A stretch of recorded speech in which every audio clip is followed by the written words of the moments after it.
Seorang anggota tentera disahkan meninggal dunia manakala seorang lagi cedera selepas trak dinaiki mereka terbabit dalam kemalangan di kilometer 257 Lebuh Raya Utara Selatan berhampiran terowong Menora semalam.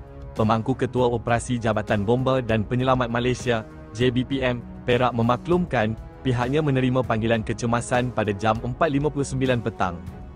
Susulan itu, sepasukan anggota dari Balai Bomba Kuala Kangsar serta Meru Raya segera digerakkan ke lokasi. Menurut beliau, kemalangan melibatkan sebuah trak tentera yang membawa 7 penumpang. 5 daripada mereka berjaya keluar dengan selamat sebelum ketibaan pasukan penyelamat, manakala 2 lagi tersepit di bahagian belakang kenderaan.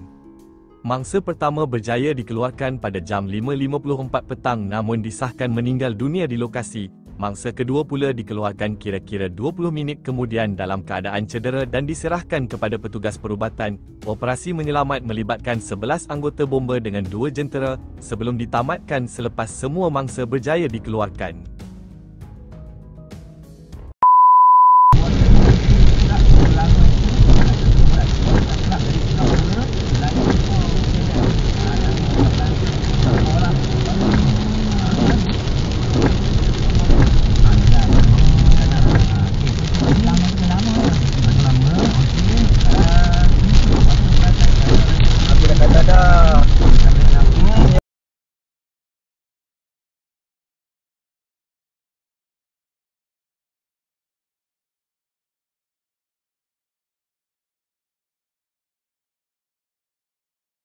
Allah, ya Tuhanku, Allahu Akbar.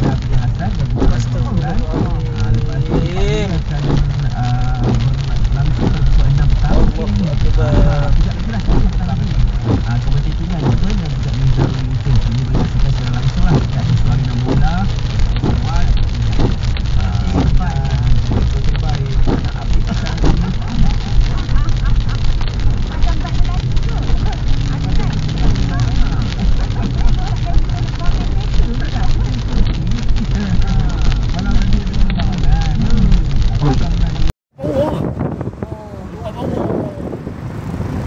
Bang, jatuh bang. Oh. Ui.